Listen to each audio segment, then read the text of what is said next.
Ranieri tries one.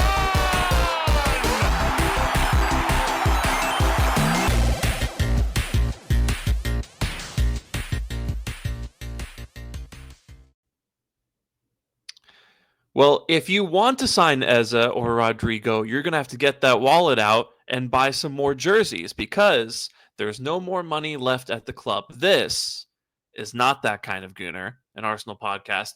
And we are coming to you the day after Arsenal's 3-2 defeat at home against Villarreal and a collection of some of our worst ever signings. Two of them are actually, they're in the bracket. They're in the not that Gooner worst signing of all time bracket.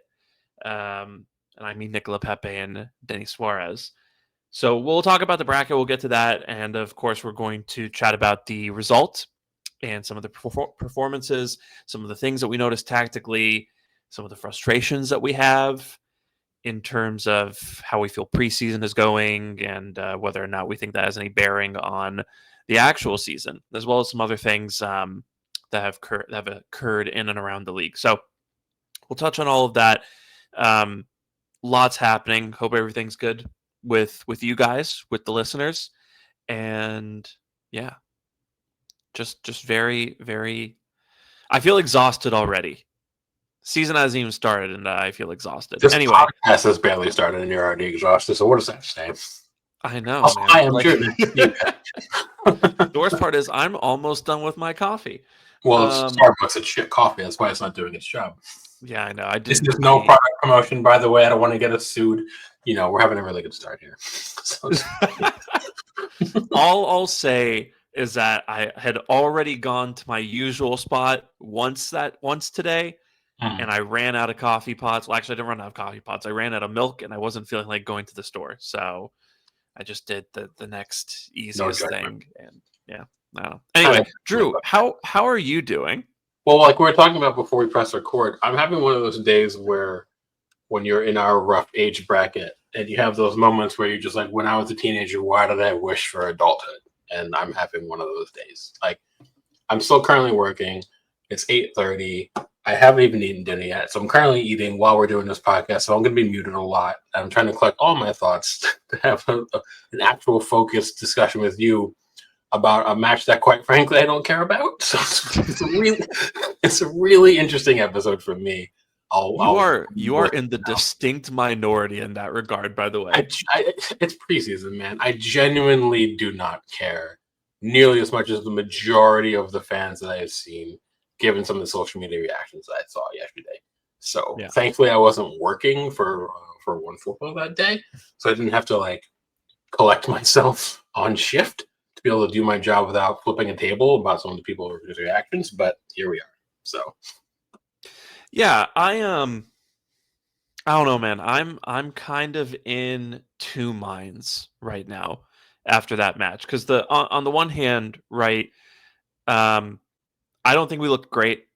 I don't think we've really looked great at all this preseason, and you're seeing some of the same negative themes with how we played last season. And so I think, as is the case with a lot of people, I have a little bit of PTSD from that. And I just, I think everyone's hoping to see something different. Everyone's hoping for change. But on the flip side, it's important to remember that change can take time. And we've made 6 signings. A couple of them have bedded in very quickly. And a couple of them are representative of changes away from our old style of playing from last season. And, like you said, it is preseason. And the thing about preseason is you don't know what the objective of your team is. You know what I mean? Like during the actual season, like, it's to get in there and get the win, right? And to put as many points on the board as possible, to go as far as they can in competitions, to score as many goals as they can, to concede as few as possible, right?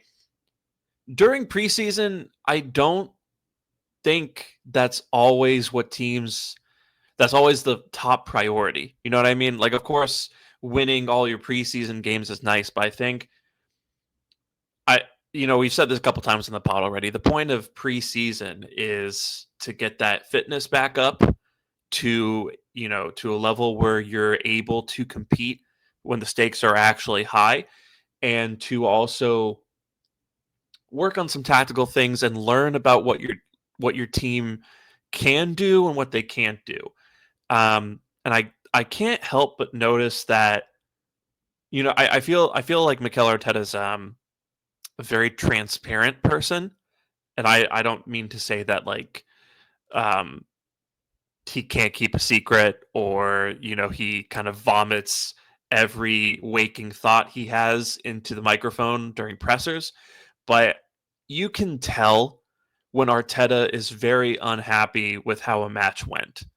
And we lost to Spurs, we lost to Villarreal. Um, don't think we looked particularly great against Newcastle. And I can't recall a single moment this preseason where Arteta has had like a stone face, or thunderclouds brewing above his eyebrows or anything whenever he's been answering questions from reporters post match. So maybe this is about the fitness. Maybe this is maybe there's something that they're doing on the training ground that they're not going to do in the match because they don't want tape on how they want to set up at Old Trafford. Um, Also, they players are training after the Villarreal match. Apparently, they might have been training before as well, which might explain kind of some of the tiredness you could see in the performance. I mean, the point here, right, is that like it's so hard to extrapolate things from preseason matches, and that's why it's kind of a fool's errand at the end of the day. Um, but there are things I think that are worth talking about, and maybe a few things that you can draw, maybe not big conclusions, but draw something out of. Do you think I'm off base with that, or yeah? What are No, your thoughts?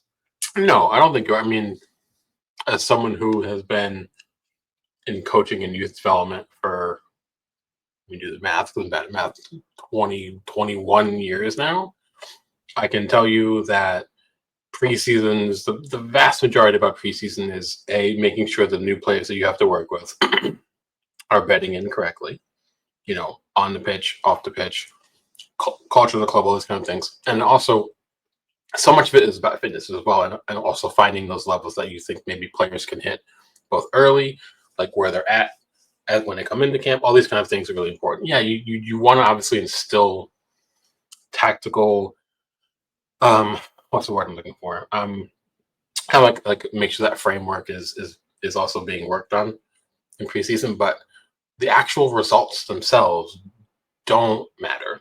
Yeah, you can draw certain conclusions. I understand that there's obviously some PTSD from some fans out there about, not just the nature of the results, but like who they were against. But quite frankly, I don't care if we lose to Spurs in preseason. It means nothing to me. Do we beat them both times in the league a month from now or whatever? Yeah. That's when it matters. If we see them in the cups, do we beat them again? Yeah, that matters. For right now, and that's also kind of why I'm annoyed that the club wanted to do a North London derby in preseason, because we all knew what the reaction was going to be if we didn't win.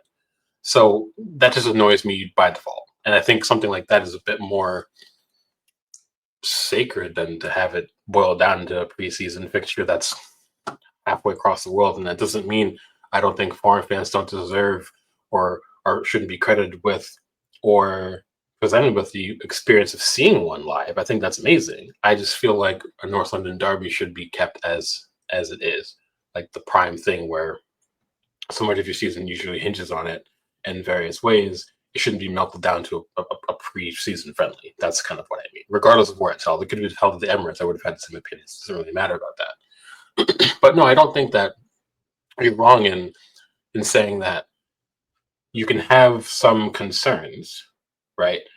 But also, at the end of the day, it's still just preseason. We could literally lose every preseason fixture on the docket and still go on and win the league, because the results just don't matter.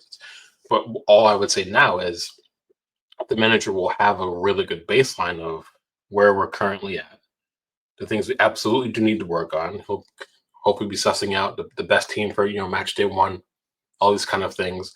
And there's still a lot to work, a lot of work to be done between that result and the first match day against United. So yeah, there's like anything with with kind of how I engage on social media and on this podcast, at least the best that I can, is that you have to be like kind of measured as best possible.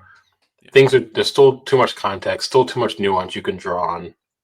So we're hopefully as a collective we can move away from some of the reactions. It seemed like today I was in a separate group chat and someone posted a screenshot from Twitter, and there was some sort of like live Twitter chat talking about how Berta's a fraud. Now she's like, you cannot be serious. Like already. You know what I mean? Like this is kind of what I'm talking about. Like this level of absolute like imbecility is the things that make me frustrated with the fandom. I mean, that's not all that surprising because people were calling Berta a fraud before the window even started. Which is crazy to me because you could look at his track record and know that just wasn't the case. And you can't expect directors of football to get it right every time, but I would argue that he probably has one of the better overall hit percentages for a track record for someone who was dealing with player acquisition and player sales. I think he's probably one of the top 5 in Europe over the last however many years, right, on average. So to call him a fraud is insane, just from that alone, let alone how preseason's gone. Gyökeres has come in very, very cold. He didn't really have his own preseason from one team to another. We've not even seen, and we'll talk more about it, but we've seen nothing but patchwork 11s basically this entire preseason, right? We've not even seen what would realistically be our first 11 on match day one, provided who's fit and available, no injury, so it's just too many things to delve into, and it I'm going to pull a Peter Griffin. It really grinds my gears that like this is where we're still at, and it's August 7th. So yeah. I think this whole Berta is a fraud thing is coming primarily from Gyökeres not scoring 18 goals in 80 minutes of play, and yeah, that's a little weird. And here's the thing, right? Let's kind of get into the match now. With Gyökeres, he started because, and I don't think he would have started if Havertz had been. It doesn't sound like he's unfit necessarily. Sounds like they were just maybe um, not taking any risks with him. But I think Havertz would have started otherwise. So Gyökeres started in his place, and what proceeded to unfold is kind of the thing that I've expected and been a little worried about.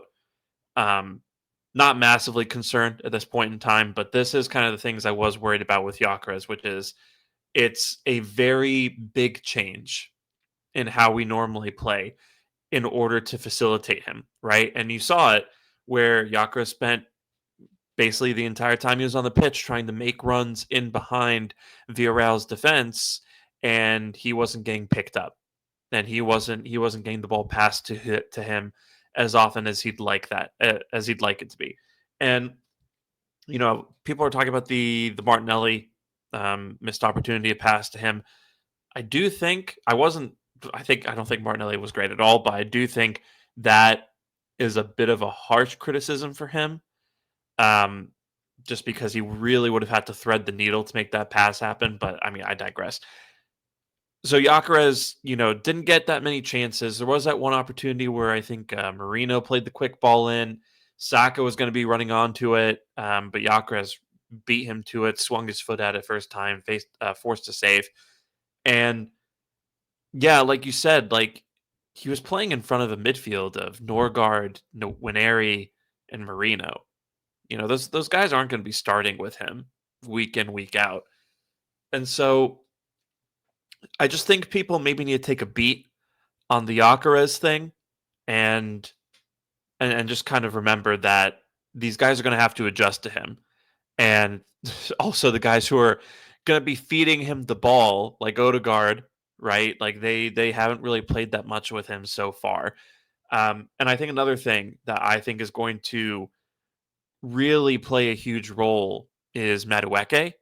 from the left wing, I get this feeling that um, those two, Madueke and Gyökeres, are really going to match up nicely when played alongside each other. And yeah, I think Madueke is going to play some good balls in for him. They're gonna combine well on the left hand side. But you could even see it throughout the match where Gyökeres kind of started to realize I can't just sit between the center backs here, right? I have to figure out ways to get on the ball, and he started drifting into the channels, primarily the left channel, right? And he started getting fed a little bit more. And, he pressed really well, I think, won the ball high up the pitch, wasn't as selfish as I wanted him to be when that happened. But yeah, I think it was okay. I just think people are kind of expecting Gyökeres to be a monster right off the bat, and then kind of in the backdrop, you have Ekitike at Liverpool, who's already had some really good moments. You have Isak possibly joining him, probably joining him. You have Šeško, who's just joined Manchester United, and now people are starting to have their second thoughts because that player has been hyped up ridiculously, and United fans are doing their celebration dance over it. So, I just kind of want to turn this over to you. What did you make of Gyökeres' performance? And I mean, do you find it more concerning, or did you think it was just a normal performance of a player who's adjusting to a brand new style of play? No, I'm not concerned about it. I think when you buy players that are also prominent players who have been in the spotlight in some degree, you know what you're getting, right? We all know what Gyökeres is about, and he's very good at what he does. I think there's a bit of a maturation period between both the club and the player. Like, he has to tweak his game, and we also have to tweak our game for him. I don't think it's unrealistic to say that you can't as managers, like in my perspective at least. I'm not saying it's right or wrong, but from the way I view things, you can't always force players into what you want specifically, unless you buy players who always are the exact make and model of what you're looking for, right? I mean, again, Holland is Erling Haaland, but Erling Haaland, when he was purchased, did not ideally suit Manchester City. He's just a very good player who, if you get him into space, he'll probably score, right? Which is why he scored 15 goals in his first 10 matches for City when he first arrived.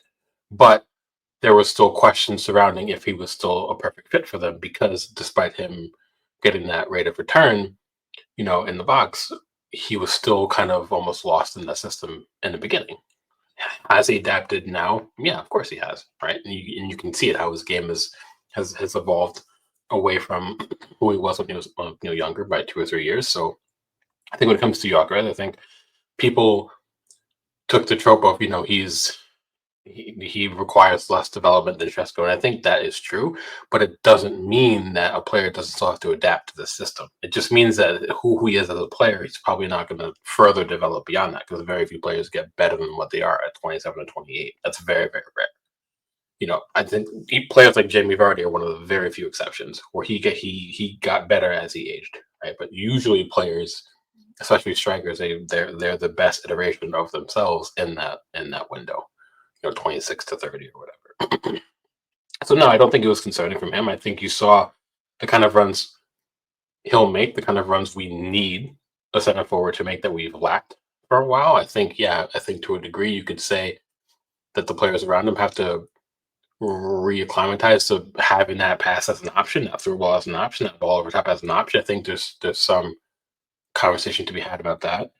But also at the same time, when players reach a certain age, like, understanding of space in football is a very key concept in the sport, and you learn that when you're much younger.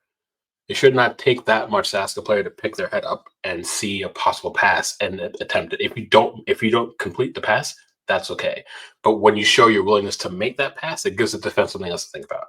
Because if teams that are defending, that all they have to do is sit there, and you're not going to try to play a more risky pass because you're more risk averse. You're going to recycle possession, sit in that quote unquote horseshoe or whatever. It makes their life that much easier. When you give defenders further things to consider, not just the run, but when they start seeing you making those passes, all of a sudden it's okay. Well, we kind of have to throw our plan out the window in a way. So I think over time you'll see us just get better at it. And I agree with you, when he's with that prime 11, there's better awareness on the ball and understanding of space when you have players like Rice, Odegaard, and Zubimendi in over maybe say Marino, maybe say Nwaneri, who's still kind of trying to develop that side of his game, right? And Nurgaard still, I think Nurgaard's quality he's looked quite good this preseason, but he himself still is also acclimatizing to a new club, right? It's still a very new system than when he was at Brentford. So when you bring in quite a few players who have to adjust, there's a teething period. So I'm not worried about it. I think Gyökeres is going to be just fine. And I've said that when the links first surfaced. So if I get egg on my face, so be it. But yeah, I think we'll be okay. And again, I don't draw too many conclusions. It's just a matter of now Arteta has that framework to what he has to work out, and then we go from there. So yeah, I I think if there's anything that was concerning about Gyökeres' time on the pitch, it wasn't him per se. It was the fact that his teammates did not seem to understand how to play with him. And you and I have talked about this a little bit. You and I were kind of both flinging in some frustrated messages on the day into the group text, but they just kept launching these aerial crosses into Villarreal's box, and like you're just saying, they're just like, that the guy who's playing striker for you now is not a prolific header of the ball. Keep the ball low, keep it on the ground. Yeah, I honestly, that was really starting to piss me off by the time, um, you know, kind of like we were like maybe like the fourth or fifth time it happened. I was just saying, they're just like, I know this is a preseason game, but just like figure it out. Come on, guys. Um, in addition to that, we also got our first look at Nani Madueke in Arsenal colors, and he came on at left wing. And I think there's been a bit of a debate as to where Madueke will play, and I think people are still kind of deliberately ignoring this, but Arteta came out and said after the match he's going to play on both sides. Obviously, he played on the left wing in this game, and people are still kind of treating him as one or the other when it's very clear that he's kind of a bit of both. But kind of with that aside, what did you make of Madueke's performance overall? And kind of with Martinelli looking the way he is, and with Trossard potentially leaving the club this summer, if we are to make another signing, do you think Madueke? I know this is a very limited, what's what I'm looking for here, sample size to go off of. So this isn't just based on the one appearance, but do you think Madueke could take over as like the preeminent left wing starter this season? I mean, I think we'll see Martinelli start against United match day 1 for 2 reasons. One, because Madueke won't be up to speed yet because he didn't really get preseason at all, really. Yeah. He got Club World Cup, but he's not had time away to get that coming out period before he can come back in and start to get his fitness levels back up again. So I don't think he'll start match day 1. Certainly, he's not really had a lot of time with the team because of that. So I think Martinelli will start from the off, but I don't know how long that'll last. It really depends because all of our criticisms of Martinelli aren't about can he hit the ceiling we think he's capable of, because we've seen what he's capable of. It's a matter of this now consistent, like topsy-turvy form. He's just not put in the type of performances like week in, week out you would expect of someone who showed 3 seasons ago what he actually can do. That was almost kind of like, like I don't know how to verbalize that without being like probably podcast inappropriate. So we'll move on from that thought process real quick. But I do feel like Martinelli will be on a shorter leash, right? If we're talking about after 3, 4, 5 match days, if it's the same old frustration, and when Madueke does come on, if he shows a bit more, then you're starting to talk about, well, maybe Madueke will start there. I think it's good that we have him as an option, because now you're talking about a situation where if Saka picks up a little knock and he can't start one match day, if he needs rest, you can know that Madueke will start on the right?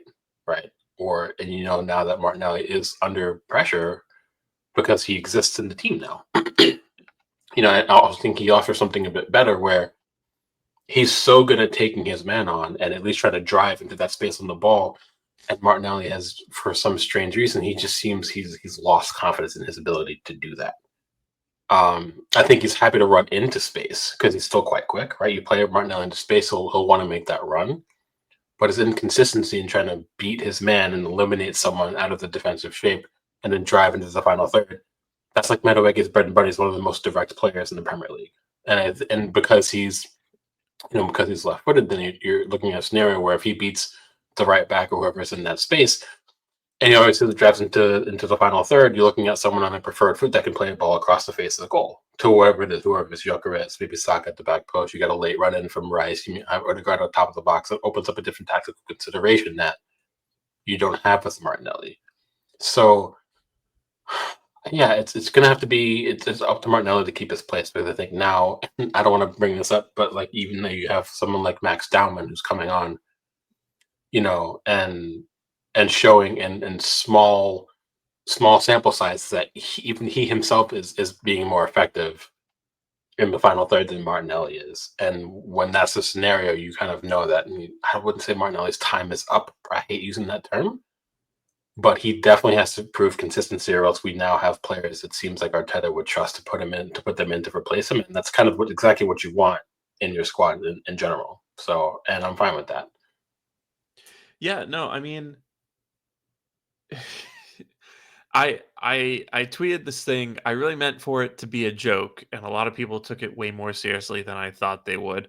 But I tweeted that Dowman had beaten his man more times in 1.5 than Martinelli had since February, and it's not true.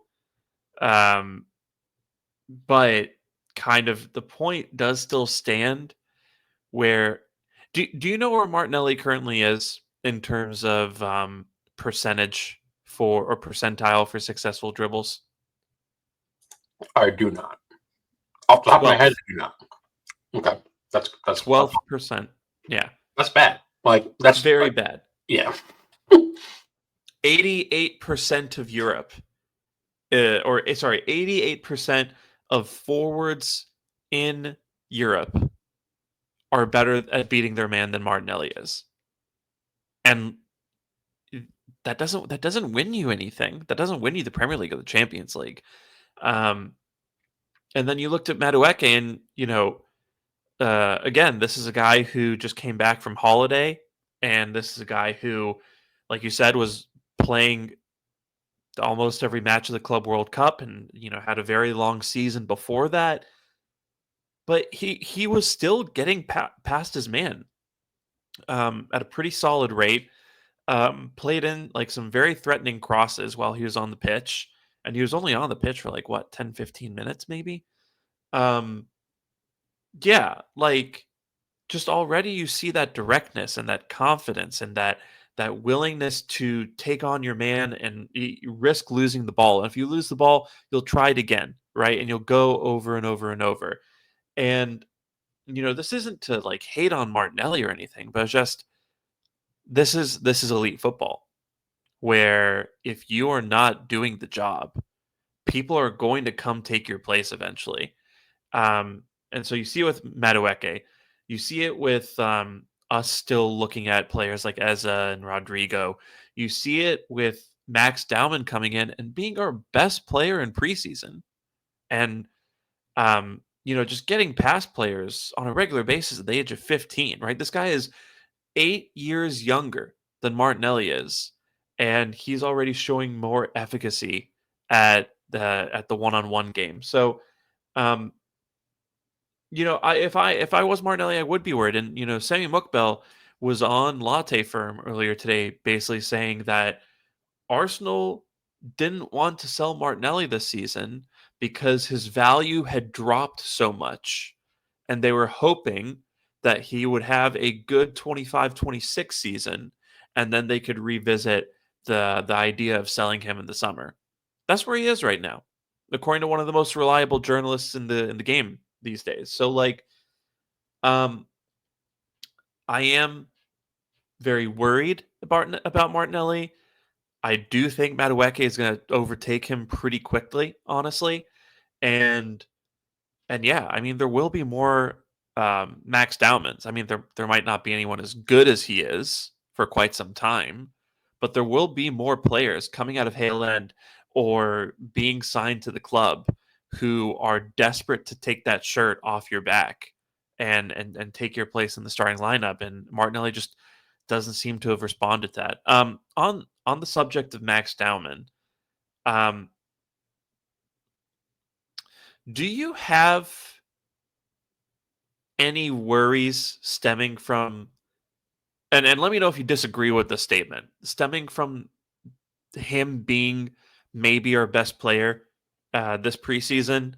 And do you think he's going to, I mean, be a regular player in this team, or at least regularly make match day squads? I mean, it's tricky because you have to consider that he's 15 years old, right? Yeah. He turned 16 in December. That's the first thing. I think it's clear. I think the argument can be made and should be made, and I think it's pretty cemented that he's arguably one of the best 15-year-olds in Europe. I don't think that's a weird thing to say. But at the same time, and I've said this elsewhere, like when you're that young, there's no guarantee that you haven't peaked early. Sometimes athletes do peak early. They peak when they're 17, 18, and you're never going to get a better version of them, which is why sometimes it looks so good at even more prominent youth setups than we have. And then all of a sudden they spike, they hit a wall, they can't get past that wall, and then a year or two later they're sold for a fraction of what you thought that player was going to become. We've seen that time and time again. You know, Bojan Krkic is a prime example of that at Barca. People were talking about him like he was a future Ballon d'Or winner. He ended up at Stoke. So I think that's a prime. And you've got multiple players that happened with from Barca. And that's not me slating La Masia, but if players like that can flop at La Masia and all of a sudden not kick on to the next level, what does that mean? Ansu Fati is another one. He was Lamine Yamal before Lamine Yamal, and I think his story wasn't as much of a what if scenario as Krkic, but he went from potential Barca star to being loaned out to Brighton, and then being loaned out to Brighton and not doing anything while at Brighton, and that's a huge drop in levels, just in club stature. Not that the Premier League's a drop from La Liga, but to go from Barca to Brighton and then not even make it to Brighton, and now he's off on loan to Monaco. Those things can happen. So that's why I'm cautious with Dowman. I see a player at his age that's phenomenal for his age group. No one can speak against that. Even me, with my often reserved kind of nature, it's clear how good he is. It's clear that he is also not just comfortable, but confident playing against grown men, seasoned professionals, albeit preseason, sure, but he doesn't look out of step despite the age difference. He looks like he understands not just the task on his plate, but he understands those who are around him in the team. So that tells me he's acclimatized well to the senior environment, which is really important. I do think there's a scenario in my head. What I would personally do, I would keep him in and around the senior team all season. I would start him in the domestic cups, particularly early on, particularly if we get, a smaller side, and that's not disrespect, but that's prime time for him to get some good senior minutes under his belt. If you get, I don't know, say even if we like draw Sunderland in the Leeds in like the FA Cup second or third round or whatever, I would start him and then see how it goes. I would not play him in Champions League at all. I would even struggle to start him in the Premier League. I think there will be instances where, depending on fitness and availability and how the season goes, that we could maybe see him on the bench for a Premier League match. I don't know if Arteta would bring him on, but I also think the way Arteta has spoken about him, and also wouldn't surprise me if he did bring him on as a sub for the last 10 to 15 minutes. And it's not that, some online fans are going to say, oh, it's Arteta's ego, so he could say he just brought on another youngster. No, it's, Dowman is an exceptionally talented player for his age. But I also know that Arteta won't rush him into the limelight if he doesn't have to. So it's very key that we handle his development appropriately. You don't get it, Drew. The deep Arteta state at Arsenal don't want their transfer ID to be undermined by a kid from Hale End. So they're going to keep him down because he'll expose them as frauds if he ever gets on the pitch. This is like Joe Rogan territory. Can we please move away from this expeditiously? I can't be involved in that. So I'm not having it. Not with us, Shem. But no, but at the end of the day, I do feel like he's going to slowly acclimatize to the senior setup this season, and then next season, beyond that, I think he'll be in the senior side regularly. I don't mean it's necessarily starting, but I think he'll be in the matchday squad almost every week. And there's window to understand that maybe that's not that too far-fetched because we don't know. Like, just for example, and I even hate myself for saying this, but what happens if Odegaard has another really down season? Right? Like, what happens if, Dowman continues to develop and Martinelli ends up getting sold? There's another pathway for him to be, to get senior minutes as well. Like, I think we're in a position now where the squad makeup and the age range of our squad, there's a window for Dowman to come in within the next 12 to 24 months and pull like on Waneri. I don't think that's unrealistic to say, but I do think you can try to do that too early and it'd be detrimental if it doesn't pan out. So timing is key. The steady uptick in exposure and minutes is also key, which is why I think getting him minutes in the domestic cups. Thankfully, we have two. Getting him minutes in the domestic cups, I think, is invaluable. It'll be excellent exposure for him. Yeah. But if his development goes the way it goes, we might be having a very different conversation this time next year. So we'll have to see. Yeah, and I think the Champions thing makes sense because you even saw with Lewis Skelly and Waneri where they were good enough to play, probably, or at least good enough to get a few minutes here and there, especially in the dead rubbers in the group stage. But Arteta, that first year, when they were like 15, 16, Arteta didn't really give them any minutes in the Champions League. He had them in and around the matchday squad, but if I remember correctly, they didn't really get minutes. So I think it makes sense to do that with Dowman as well because the Champions League is a whole other beast. That being said, I agree that he's going to play as often as possible in the domestic cups. I also think he's a couple injuries away from being a very heavily relied upon player in the Premier League now. Like if Saka and Martinelli both get injured, I think you're going to see Dowman at right wing and Madueke at left wing if we don't bring in anyone else, right? If Odegaard and Waneri get injured, I don't think Arteta's going to try to get creative with like Havertz or Marino or Rice at right center mid. I think he's going to play Zubimendi, Rice, and then he's going to put Dowman in next to them.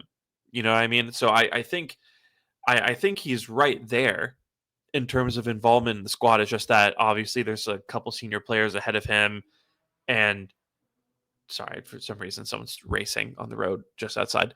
But yeah, I don't think he's going to get handed the keys immediately this season, but he looks like a player who's good enough that he's not going to be kept down for all that long.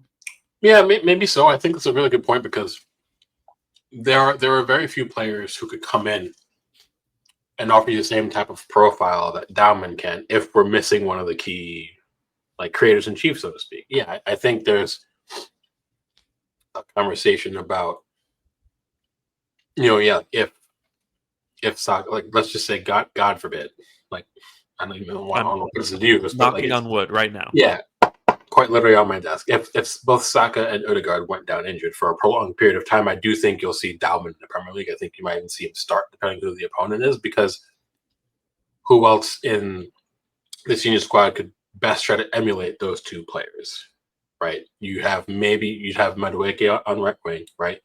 Maybe Nwaneri in place of Odegaard. But I think it's a bit interesting because I've seen some fans speculate. I don't know which side of the line I fall on, but you have some fans speculate that they think Dowman's ahead of Nwaneri in terms of his development. I don't know if that's necessarily. I don't know if I believe that or not. I think that's a bit of a stretch because, again, fans always like to find the best new shiny toy and then ramp it up times 100. So, but at the flip side, they're also two very different players in my estimation.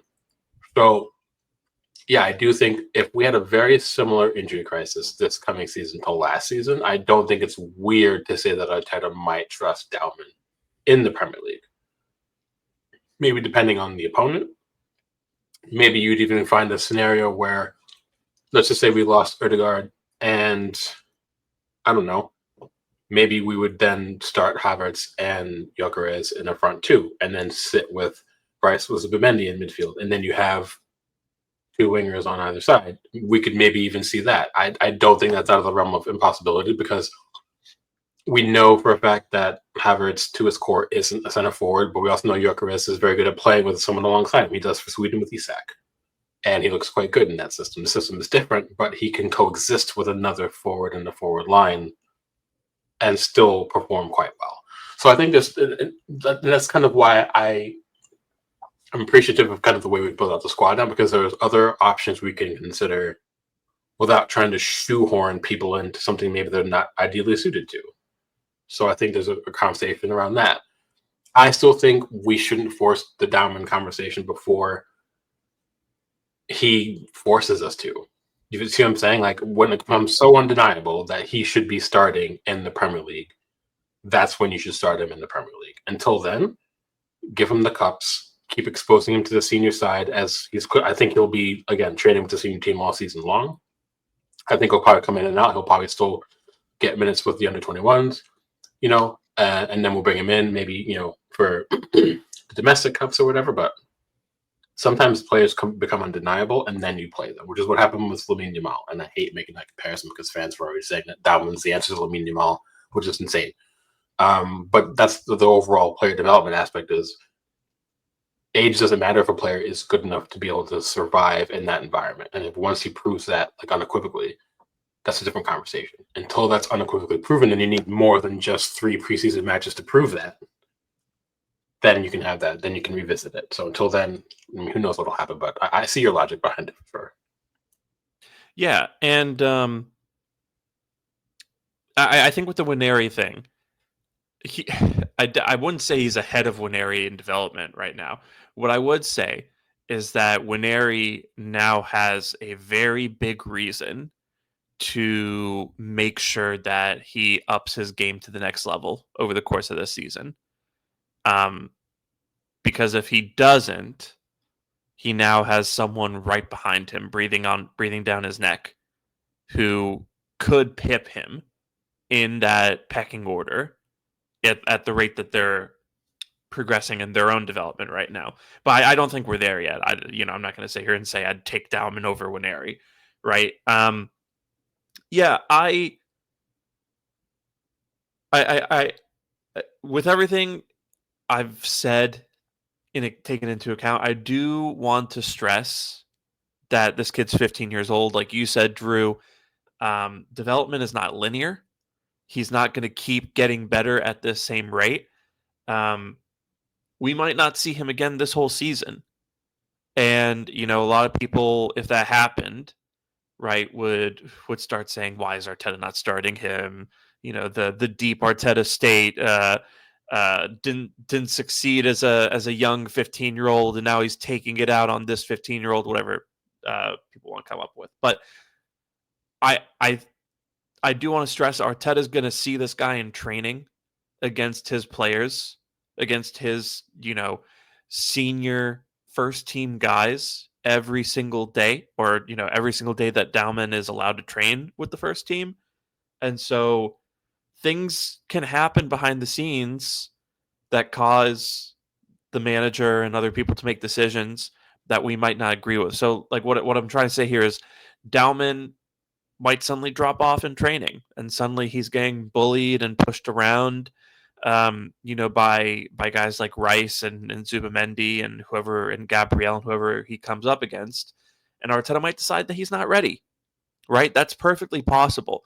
Or he could show up to training and just brutalize everybody for weeks on end until Arteta kind of draws the conclusion that Max Dowman might be the best player at the club, right?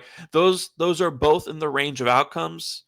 I think we're probably going to end up somewhere in the middle where Dowman's very, very, very good and will earn a good number of minutes this season, but that's about the extent of it, and we're going to ease him in, and we're not going to, you know, put the fate of the club on his shoulders like Barcelona have with Lamine Yamal. Yeah, I was about to say, please consult your therapist about your level of black and white thinking, because that was a massive jump between those two scenarios, like with what can happen with Dowman.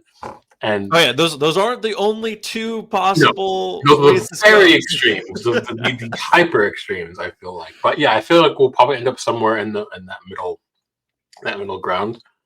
It's also really important that I say that from now on social media, you really have to refer to these people as the Arteta deep state, like ad nauseum. That's got to be coined. I might, man. I might. Starting tomorrow, starting tonight, even maybe. But I'm kind of with you overall about same thing, like making sure we're measured about what you can really expect from a 15-year-old, because you can count on one hand the amount of times a 15-year-old has broken into a senior team and become like the best player on the planet. The answer is it's never happened at that age. Yeah, like 17-year-old, 18 years old, 19. Yeah, 15 is, you're looking at a player at that point who would have the potential to become one of the best players in the history of the sport. If you're that young, coming in to a club that's a top 10 club on the planet, and then commanding a first team place, like it's literally never happened. So that guy's got potentially a quarter of a century ahead of him in terms of his career. So like, I just there's so much time. I just think about, guys like Raheem Sterling, and even to an extent Bukayo Saka. I'm not going to sit here and say that he's physically washed, like a lot of people are saying. Like, I think he looks fine, but like, I do worry about Saka, and you do see it with guys like Sterling, where they are used like a bar of soap until there is nothing left, just like Pop said, right? And they just run out of gas, or in their late 20s, just because the moment that they looked usable as teenagers, they were thrown into extremely demanding, high level, physically intense Premier League and Champions League football. And, you only have so much of that in your legs. So if we're going to use Max Dowman in those competitions, in those situations, I think the club have a duty not only to protect his career and ensure that there's some longevity to it, but also to make sure that they are using, or that they are getting the most out of Dowman that they can, right? Like, why use him now at 15 if he might be somehow twice as good in a couple years? You know what I mean?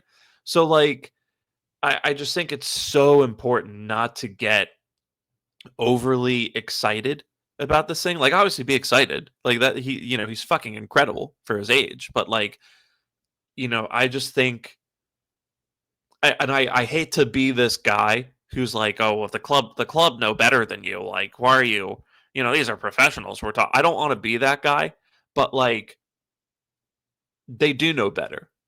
You have guys who've been around the game, who've been around youth development, who understand how the human body of athletes, matures and develops over time.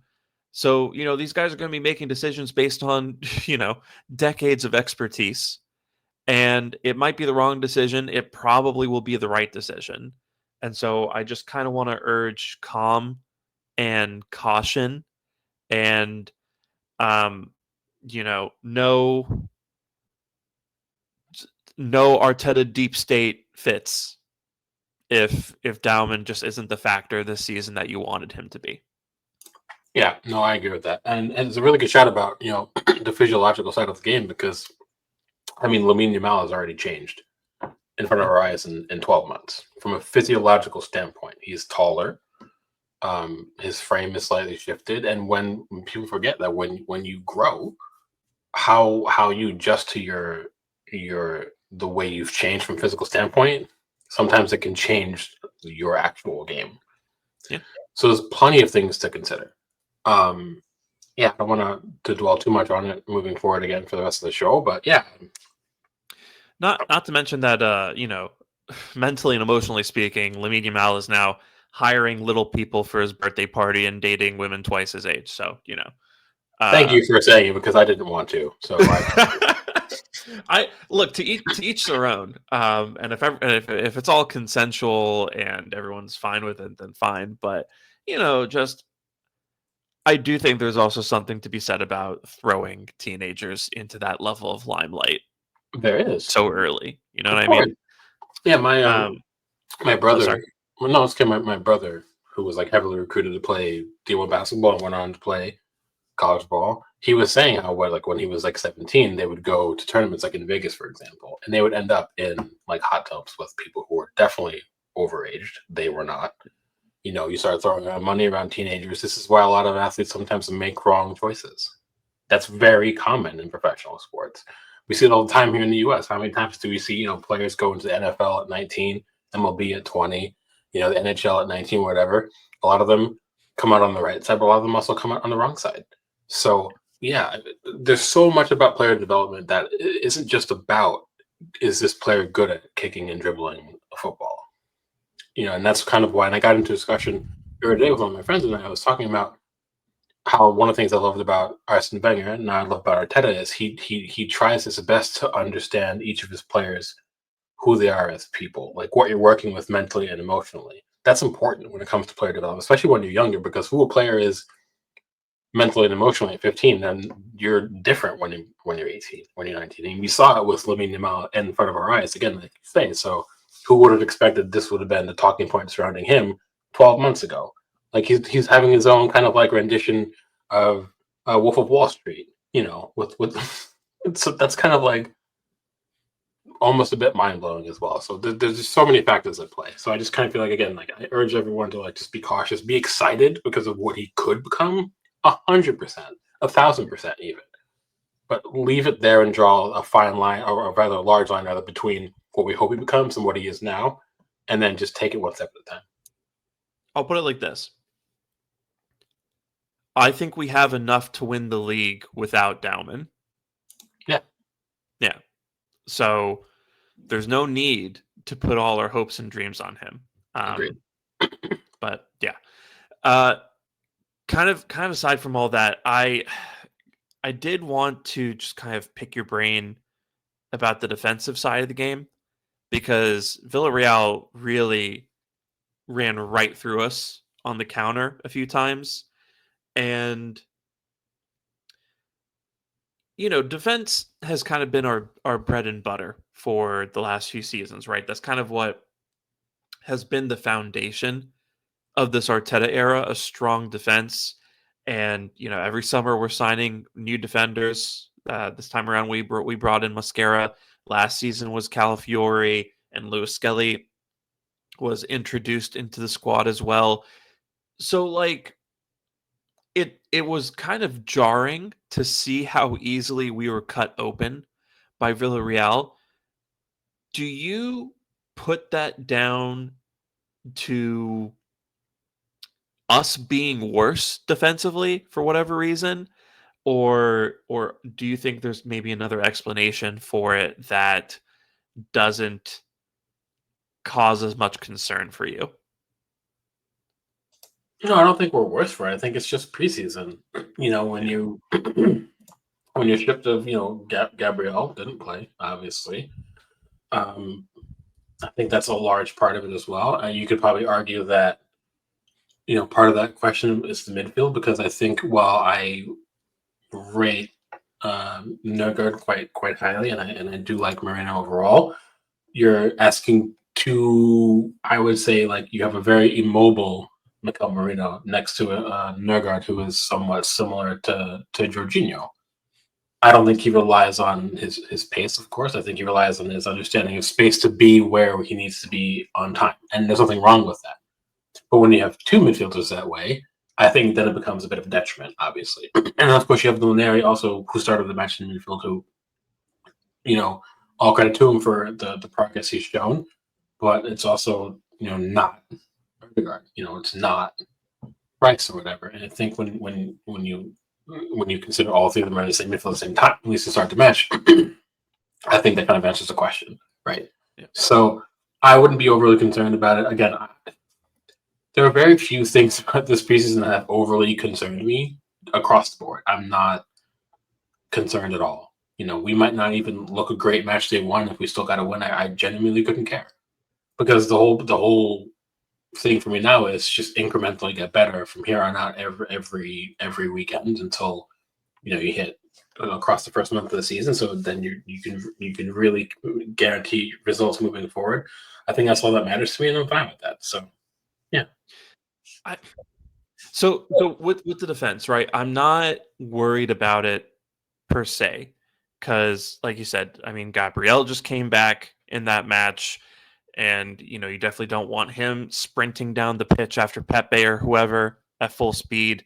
I think Kivior showed kind of some of the flaws that we've been aware of in his game, kind of in terms of his box dominance whenever he's defending. I thought he was very lackadaisical in terms of handling kind of threats in the box for a couple of Villarreal's goals. But and also I don't think Lewis Skelly has had the best preseason. I think he's kind of been sloppy passing wise, and just he's got caught out a couple times. But yeah, kind of my main point here is I haven't seen anything in our defending that I think is going to be a systematic change this season from what we've seen before. But I guess that kind of does bring me to kind of like this overarching worry I've had, which is, will we be ready for this season? Because yeah,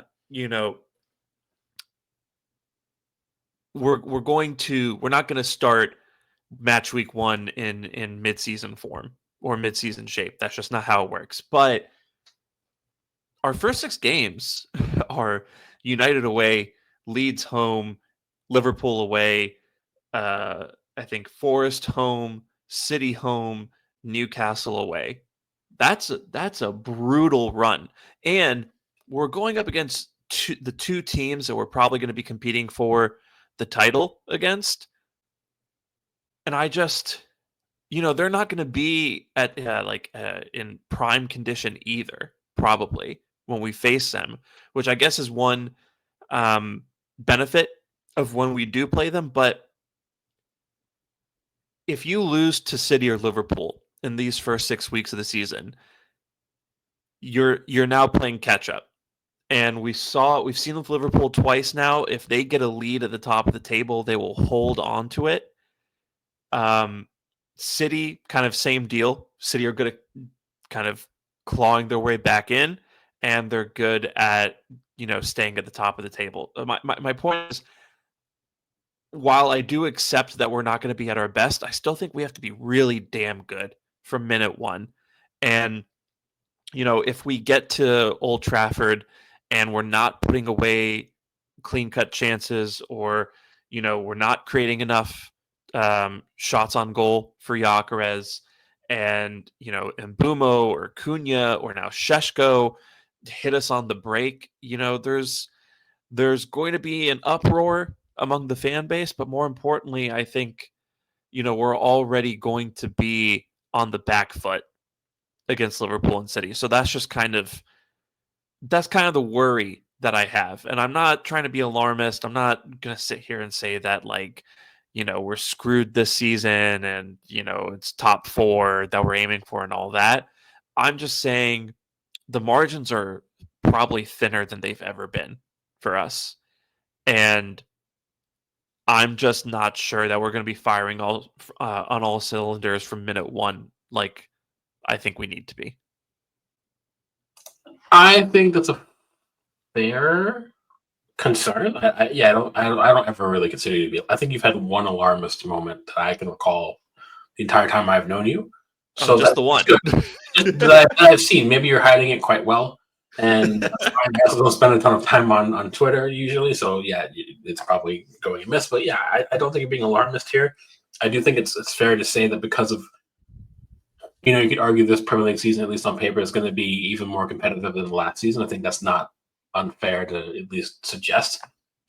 A lot of fans are saying that Chelsea might be closing the gap, to the top three, and credit to them, they've looked steadily improved under Maresca, so I don't think we could discount that. Really, people expect Liverpool to be better, given some of the talent that they've brought in, and if they get Isak, I genuinely understand the concern for that as well. We don't know what City are going to do, but you have to expect that, like someone said on, I forget where, I don't remember where I saw it, but someone said, the one really like poor season that Guardiola's had ever since he like finally got his hooks properly into City does not mean that people should discount them. They're going to be right back in the title race next season, and they've also acquired some excellent players. Reinders is a phenomenal midfielder. Cherky for despite his interesting personality quirks, he's exceptionally gifted football. He's Erling Haaland is still there, of course. These kind of things. So yeah, I feel like the race in the top four. Plus, you have Newcastle. Who knows how they'll operate if they don't hold on to Isak? But I still think those four clubs, and then you can say even if United don't finish 15th or 16th, it wouldn't be a shock to suggest that they could still considerably improve and end up in like a top 8 scenario. And United finishing 8th compared to United finishing 15th is a marked improvement. And then you have to then, based off of that knowledge, you then have to say playing them this season is going to be that much more difficult, obviously, because they're going to be a better team. They might not be prime United, but they're still going to be a much tougher customer to negotiate with. So yeah, I think that there's got to be a requisite standard we come into the season with. I'm not saying we should play poor for match day one and just and hope to God we get a result. We do have to be at a certain level, I think, especially away from home because Old Trafford's such a pain in the ass to go to, of course. But it doesn't have to be perfect for match day one because rarely is it ever perfect for any club on match day one. It's rare to look, your best version of yourself from minute one in the season. I would say it's probably more rare than the inverse of that. So, but I also agree with you there. With if you come out poor against United, maybe you got a draw, and then maybe some fans are kind of mumbling. They watch Desco bag a brace or whatever the hell, and then you've got your next match. So, yeah, I do feel like again, there's got to be like a balance where I don't expect us to be perfect, but I am with you as to where I want to see a marked improvement between now and the following weekend. So yeah, That's the other thing, right? I think the mood around the club is a lot more fragile than it has been in previous seasons, and I think if we have a tough start to this season, like I'm personally hoping for 12 points from our opening games, maybe like 13.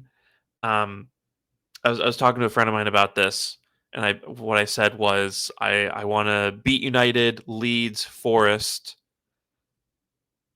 I can give or take whatever happens at Newcastle. Obviously, I'd prefer to win there as well. Whatever happens, don't lose to Liverpool and City, and I think I can live with how those first 6 games go. Well, not I think I can live. That would be a great way to get out of those first 6 games, right? Those 4 wins, or 3 draws against teams we should be beating, and 3 draws against Newcastle and our title rivals, right? That would be excellent in my mind. I think if we lose one of those 6 games, there will be a full-scale meltdown because I think people are just waiting for the wheels to come off this whole thing. And, it feels like a lot of people have really kind of drawn a line in the sand and said, this is the season where Arteta needs to deliver or I want him gone. And I kind of, before we kind of end with just a quick review of kind of the bracket, the round of 32 there. What I even hate to ask this question, but I do think it is kind of an interesting baseline to set. What has to happen for you to kind of lose faith in Arteta in terms of his ability to, take this project to fruition? I mean, if you hated to ask the question, you shouldn't have asked it. So that's the first thing. How dare you? No, I would probably say it's so hard because I think there are very few clubs on the planet, regardless of league, regardless of continent, that fans could realistically say they expect and demand you win the league this season. And I think you can probably name those clubs on one hand. I think Bayern is one, PSG, Barca, Real Madrid, right? Those two clubs habitually will say, it's win the league or a bust, right? Yeah, and then or at least Champions League. Or at least Champions League, one of those two. And I genuinely think, maybe I would probably say that's probably about it. Yeah. Because Serie A is too close for an Inter fan to say they demand the Scudetto this season. I think the goal for the club is to win it, but I don't think fans can demand it, right? Because there's too many. The parity there is too close. Same thing with Portugal. Obviously, Benfica, Sporting, and Porto want to win the league, but there's no guarantee they will. Oh, I'm sorry. You could probably say Ajax is the fifth, or at least historically Ajax would be the fifth. We'll stick to top 6 leagues. Fair enough. So yeah, in the top 6 leagues, I think that's it. I don't think City, United, Liverpool, Chelsea, Arsenal fans can, at this point in time, can say that they demand a league win, and if they don't win the league, you should be sacking the manager. I think it's the Premier League is such another animal now, and the gap between I don't think there's one club that can just sit there and say it's ours to lose every season. I think you probably could say that about City, but I don't think you can now. So I think it's those 4 clubs. I think it's those 4 clubs that we finaled off. Maybe you have a different opinion of that, but for me, what I want to see from this season is I do kind of want to see silverware. I'd even be happy with another FA Cup because I think people dismiss the FA Cup too much. It's a difficult trophy to win, first and foremost. It's got a ton of prestige attached with it still. I think if we were to finish second, win an FA Cup, make another deep run to the Champions League, I don't think that's a bad season. I think it gives you a good piece of silverware as well. I think realistically, of course, I want to win the Premier League this season. I wanted to win the Premier League last season. I do think we can't expect the club to make semifinals of the Champions League again. I think that might be a stretch. Another deep run Champions League is going to be difficult. But I do think we should remain competitive in hopes that we get a top 8 spot and take it from there. What I would say was if we won the FA Cup but finished 6th, then you have to ask why did we fall that far away in the league and should we be worried? I think that would be a different conversation, right? Yeah. I think unfortunately the litmus test now moving forward is league performance. There's too many variables in Champions League to really go by. Bigger clubs than us have had absolute disaster campaigns in Champions League and managers still have their jobs. So I don't think that's fair. But year in, year out, the one key performance metric for me is the league. So if we went from being so close to finishing runner-up 3 consecutive seasons, and all of a sudden this season we dropped to 6th, and we were off the pace by 25 points or whatever it would be, then you can say this is actually a massive warning bell. And do we need to start to consider things? I don't think that would be unrealistic to say. Yeah. So that's kind of where I'm at the moment. Yeah, I think you touched on something there that I really feel strongly, which is I don't think people can sit there and demand the Premier League or the Champions League anymore and say if you don't win it, that's it, we're done. Right? You're looking at Liverpool, who are wheeling and dealing, maybe in ways that are unsavory. I don't think it's advisable to talk about that in detail at this point in time, but They're making friends with the PIF reportedly, and they're spending, maybe over £500 million by the end of this summer, right? Obviously, they're making a lot of that back in sales, but you kind of get the point in terms of like just the amount of players that they're bringing in. They're going to sign, not gonna, but they look likely to sign the best striker in the Premier League, right? So you've got that in Liverpool, and you've got a team that just won the Premier League. They know how to do it. You've got that in City, where you have a bunch of players who've won it several times. They've reloaded. Guardiola is divorced and angry. They are ready to go, right? Chelsea. Wow, shots fired, but all right, I'm here for it. Fair enough. Guardiola is a competitor. He is gonna, as soon as I saw that headline, I was like, we might be fucked the next season. I mean, yeah, because competitors will channel whatever they need to go out and win something. So yeah, I mean, jokes aside, yeah, I think that's something you never know. So also, that man had a family to go home to, and now he's got even more time on his hands to just devote. I refuse to laugh at that. I'm going to go back to mute myself, so I can't even. That guy is going to be at the lab 24/7 this season.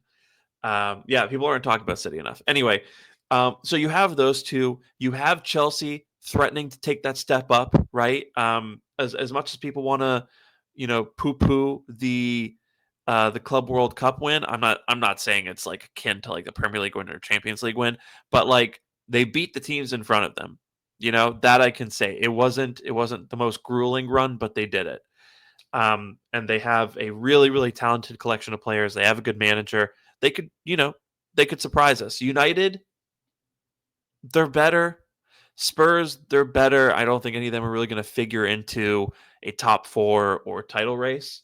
But I mean, James Madison is now out for most of the season, so they took a massive hit to whatever chances they had or delusions they had of like fighting for top 4. Harry Kane obviously isn't going to just magically come back to the club. Son is now gone officially to LAFC. So I think Thomas Frank has a really interesting transition period ahead of himself. So I don't factor Spurs just yet. I factor United in way more than Spurs at this point. Although I rate Frank as a manager ahead of Amorim because you've seen how consistent Frank turned Brentford on a shoestring budget into a consistent competitor and a side that often gazumped teams much bigger than they are, right? So he himself is a good manager. So maybe he'll surprise us all just in terms of how good of a manager he is. But I don't factor Spurs in just yet. So yeah. I think Spurs will be firmly mid-table, and then United I think are right there for now in terms of like where Spurs are. I think United are probably looking at like a top 8 finish. If they do somehow manage to get Baleba, they'll be interesting. Yeah. They still can't defend for anything though. So yeah. And then in the Champions League, I mean, PSG, Bayern, Real Madrid, Barcelona, Inter, the rest, right? So my point is that like it's really fucking hard to win the Premier League and the Champions League. And so I really resent, and I try not to like get on people about opinions all that often. At least like, nothing that's ridiculously crazy. But like I really resent it when people are like, "Oh, if Arteta doesn't win the Premier League this season, like I think I want him gone." Like, dude, like we are up against a lot, right? So, I understand wanting to win something. I want to win something, but it is so hard. You need things to go right for you over the course of a 38 game season. You need things to go wrong a little bit for your competitors over the course of that season. So we'll see. I like, for me, if we are 15 points ahead of the top of the table in March and we blow that, yeah, like something needs to change, right? If we don't finish top 3, yeah, I have big concerns. Maybe we need to have a conversation. But if Liverpool sign Isak and they score 117 goals in the Premier League alone, or if Ryan Cherki has a 25-yard screamer in the top corner of the net every other week, like at the end of the day, you just have to do the best that you can do, and see where the chips fall. So, Yeah, I think, but um, that's the nature. That's the nature of any competitive sport at the professional level. Like, yeah, what you can control, not you not only should aim to do it, you should guarantee that you can, right? And then at that point, unfortunately, with sports, you do need some luck, and we've all said it before, I don't think it's an excuse, but Liverpool got lucky about the fact that not that they didn't play well last season. I don't want to take anything away from them. I think they did play quite well across the entirety of last season. You cannot say that they didn't, or else they wouldn't have won the league, right? However, their job was made slightly easier because City had their biggest down season in I don't know 5 years, and half our team decided to get injured in the same season. So like if those two factors did not occur, you can make the argument that we don't know if Liverpool would have won the league at all. Right. So I do think they controlled what they could, which is their level of performance, and they got that the chips to fall in terms of what us and City went through. And I think that's just the nature of it. So I'm with you. I feel like we control the variables that we can control, and you have to hope for the best. And I also want to touch on something where I think it's fair to say you can resent fans from making nonsense claims, because how can fans demand we win the Champions League when we've literally never won the Champions League? That's ridiculous to me. it's a good point. Right. And the Champions League also now is harder to win than it used to be, in my estimation, because I think the quality across the board in football, I think, is much better than it was maybe, say, 20 years ago. Broadly, right? You've got smaller clubs now able to do things that they couldn't have done before. Yes, and that doesn't even remove the fact of what the big clubs can do now. So, yeah, I think that's absolutely ridiculous. Not to mention, right? If we're talking about competing against, clubs in the Premier League that are owned by nation states, and or like, are friendly with nation states or engage in the multi-club model, I've got news for you. There's 4 or 5 more of those in the Champions League, right? Yeah. Um, Real Madrid and Barcelona basically, have like, they will never get in trouble for overspending. No, With the because Spanish government. it's within football's interest to make sure nothing ever happens to Real Madrid and Barcelona, and that's Yeah. just the nature of it. Because they have such a domestic, continental, and global pull and appeal that it's similar to, and I hate to say, but it's similar to when Bayern bailed out Dortmund financially. It was in Germany's best interest to make sure that Dortmund did not completely collapse, and unfortunately, one of the things that's harmed German football over the years is the fact that some of the other big clubs did not get the same treatment. Schalke being in Bundesliga 5 is insane, because they're domestically, Schalke is a top 4 club in Germany. They're huge. Hamburg, same thing. Hamburg are massive in Germany. They've been languishing in second division for the longest time, and now they're finally back in Bundesliga, and that's huge for them. But it is detrimental to leagues when bad things happen. It's the same reason why so many people were hoping that Lyon did not get hit with that massive relegation, and to the point where who knows what happens to the club, because Lyon are huge domestically. They're also pretty big across Europe. So yeah, I think you can make that argument about, like, the powers that be will never allow clubs of such long-term standing like Real Madrid and Barcelona. Nothing will ever happen to them. I agree with that. So it's just what it is. I think, I don't I'm not to interrupt you, but yeah, I think overall it's the task at hand for Arteta is absolutely gargantuan. And yes, we shouldn't make excuses for him, because for me, the metric that I judge Arteta by is how are we performing. I don't care what Liverpool are doing. I don't care what City are doing. I don't care what Chelsea are doing, United, whoever. How do we look? How do we look on the pitch? What results are we getting? Who's performing? What are the decisions that he's making or refuses to make that I may not agree with? That's the lens I've always had. So when fans get annoyed about who City are buying and who we didn't buy, or who Liverpool are buying and why we didn't buy them, I genuinely don't give a shit. Like, how is Arteta building this project out? Is it doing it to the best of his ability? Did it peak and are we about to hit a valley, and do we need to change? Like, those are my talking points year on year, multiple times a season. I think that's all we really can do. And if it comes to the point where we see that a change needs to happen, as much as I love Arteta, I would be the first to say maybe he does have to go. Yeah. I don't think we're there yet. But I do think this season might be the first kind of, like, real key indicator of what's to come, because as we said before, because the competitiveness level is up another notch yet again. So how do we respond? If we fall even shorter than prior, then maybe that's another conversation by then, but we don't know it Yeah. And if we're still 6th or 7th in the league for XG over the course of the season, or if we are still one of the worst teams in the league at converting high turnovers into chances or shots on goal, right? Things like that. If we're suddenly one of the most open defenses in the league. Yeah, those are things that you have to take a look at to suggest a trend that we don't want to be associated with. And that's when you start to have those conversations. But if we do what we did in 23-24, where we go 16-1-1 for the last 18 games of the season, and we finish 2 points behind the champions, it's frustrating, but but we're playing really well. And I think people underestimate how difficult it is just to do that these days. So um before we get out of here,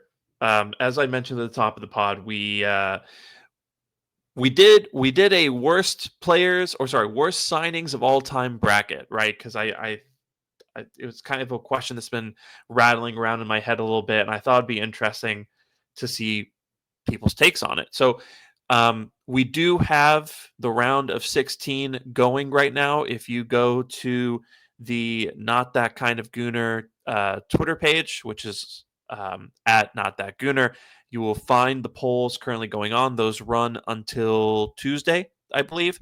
So get in there, vote for the round of 16. Just a quick rundown of what happened in the round of 36. Inamoto beat out Lakanga. Neto beat out Marquinhos. Runarsson progressed past Park. Biscoff beat out Pepe, which Pepe then kind of really emphasized against us the other day. Denis Suarez progressed past Cedric. Andre Santos got past Jeffers into the round of 16. Sebastian Scilacci beat out Almunia. Czech beat out Stepanovs. Sterling progressed past That's Sagan. crazy. Hold on. Yeah. Okay, I'm sorry. I genuinely. Well, yeah, no, yeah. I want you to jump in here. Yeah. Yeah, I should have done it before this, but this is where I'll plant my flag. And there's no way you're telling me Igor Stepanovs was like that. Petr was worse than Igor Stepanov. There's no conceivable realm of possibilities. Yes, we did not get the prime Petr of Chelsea and run before that. I understand that. I think fans massively overstate his time with us in terms of how bad it was. I think that's absolutely insane. I think Czech was okay. That's He wasn't worse than Igor Stepanov. Can people name me 20 matches Igor Stepanov's played in for us? Genuinely, probably not. So the fact that that's the case tells me that it was such an inconsequential. Like, do you know what I mean? Sorry, I meant Stepanov's got past Czech. Did I say that incorrectly? Or maybe my head. Okay, this is a rant that maybe didn't have to happen. Okay, fine.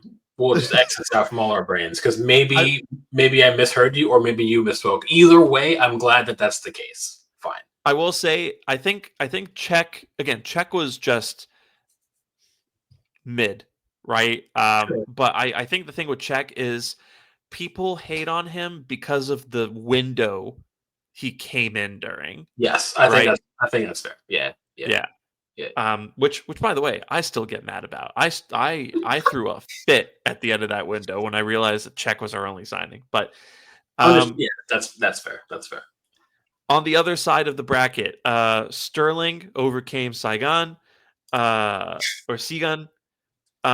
Silvestre beat out Matty Ryan. Willian beat out Richard Wright. Austin Trusty beat out Pablo Mari. I agree with that. I think people misunderstand the Austin Trusty signing, and I'll get to that in a second. Actually, I agree with that. I understand the take already, but yeah, I agree with you. Yeah. Mm-hmm. I think people look at the Austin Trusty signing like we scouted him and said, "Oh yeah, that'd be a really great addition to our team," and then we signed him, and we're like, "Oh no, he's not good enough." That's not what happened.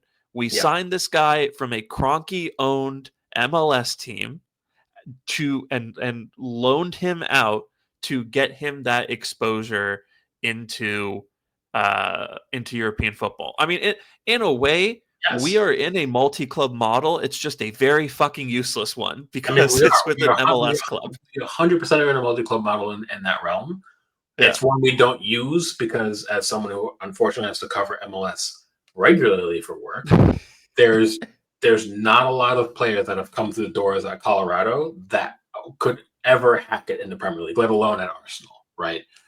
So it was clearly a long-term kind of like internal decision to get him moved on. That's fine. Yeah, so I do agree with you that fans absolutely misunderstand that deal from top to bottom.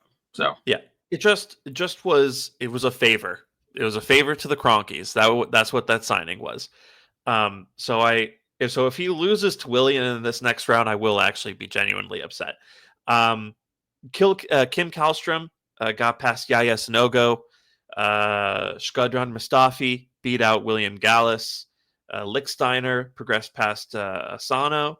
And Senderos makes it to the round of 16 over Aladier. Is there anything there?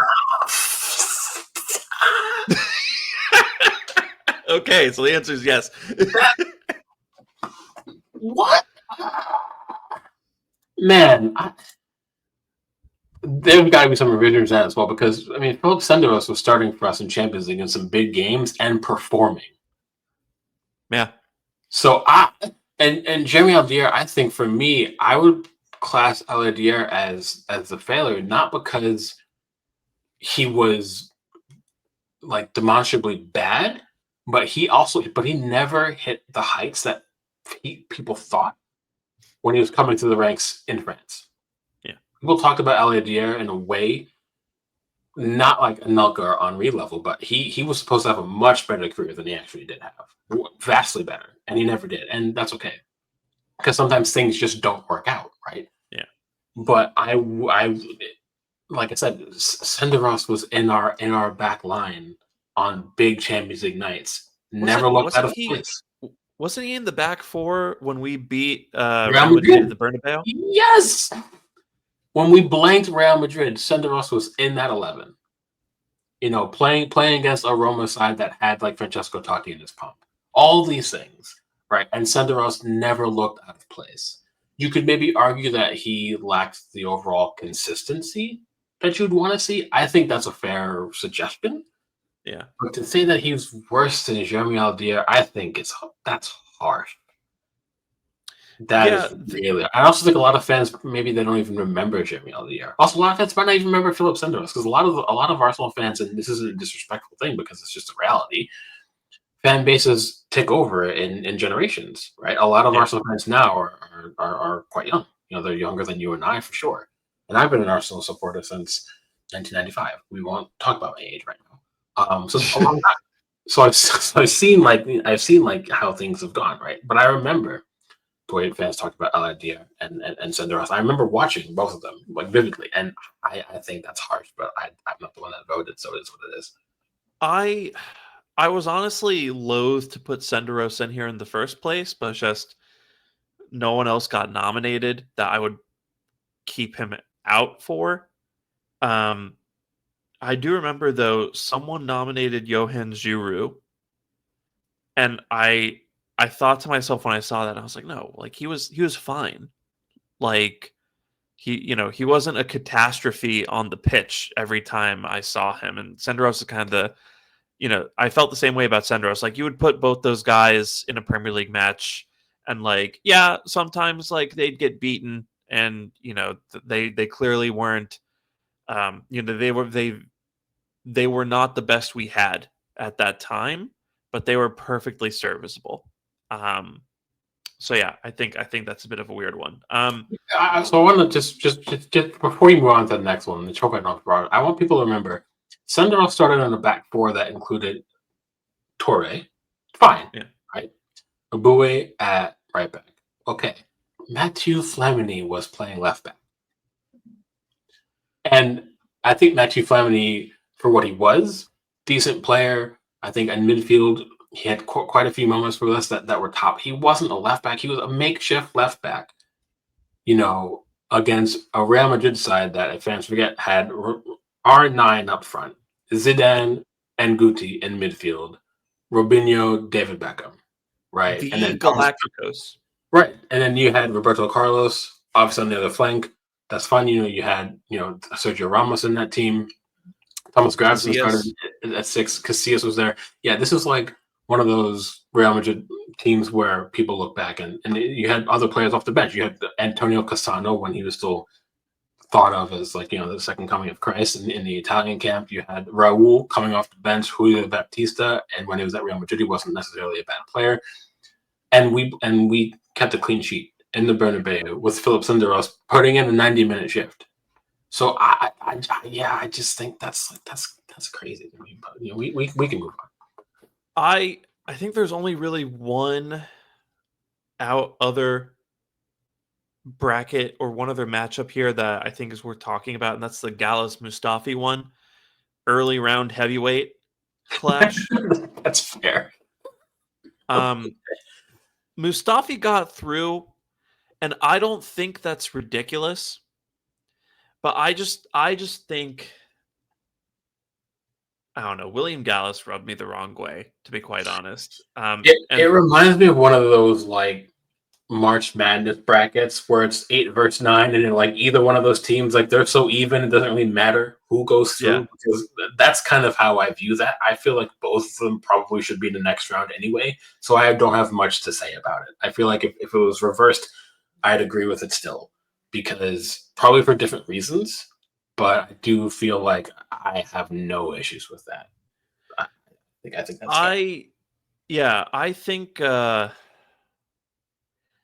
I think Mustafi, for the price that we paid for him and how dreadful he was, that's probably about right. But the way I look at Gallas is, this is a guy that we effectively traded Ashley Cole for. And I know Ashley Cole wanted to leave, right? So it's not like it would have been easy for us to choose not to do this. But we effectively traded Ashley Cole for him, and we gave him the number 10 shirt, which I always thought was an atrocity. Yeah, 100%. And we made him captain of the club. Yep. And this guy rewarded us by just, talking shit about players publicly with the armband on.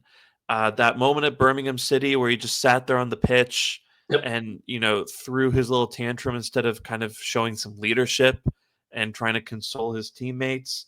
And now he's a, C-list pundit who occasionally takes these weird jabs at us. And I just what a waste.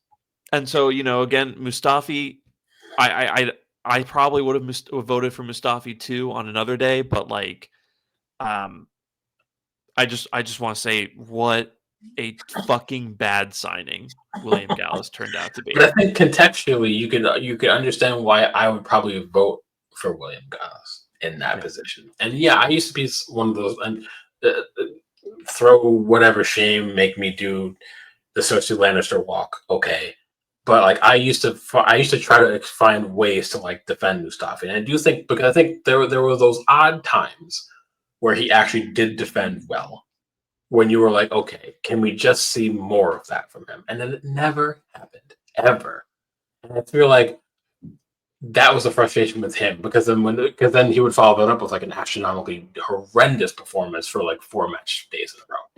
Yeah. But when it comes to William Gallas, I feel like he was such a stain on the shirt, and that might seem weird. That might seem weird to say, but he was such a blight on the on the senior side, on the club in general, on the fans. He is to this day.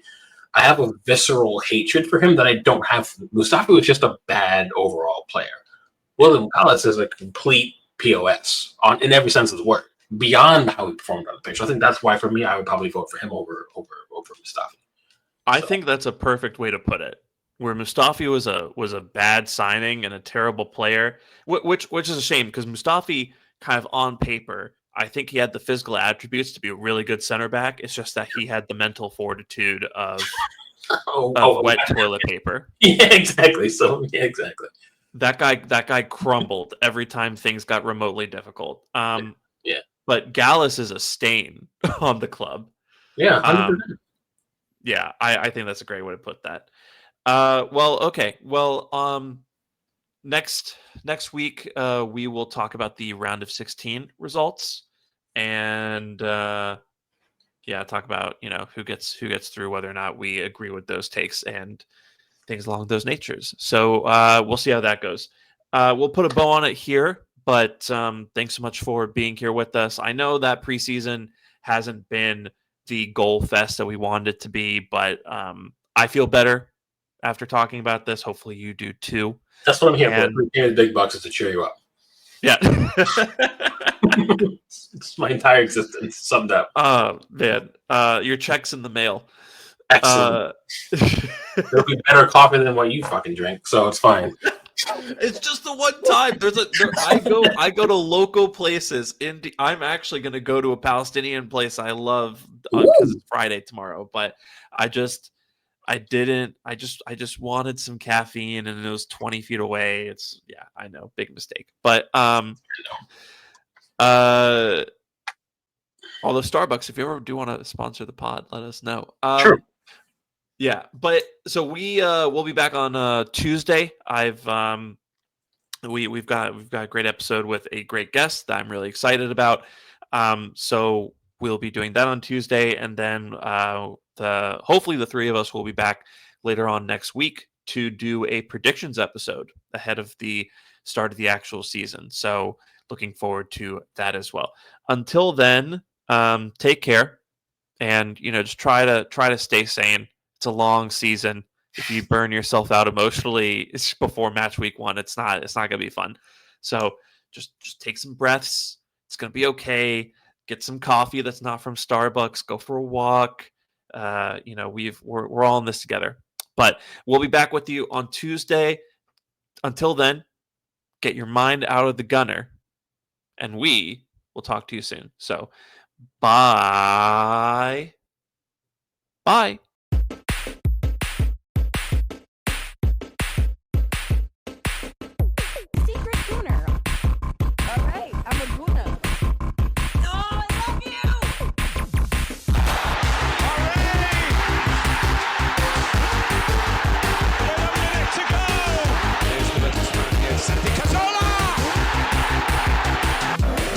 Shot!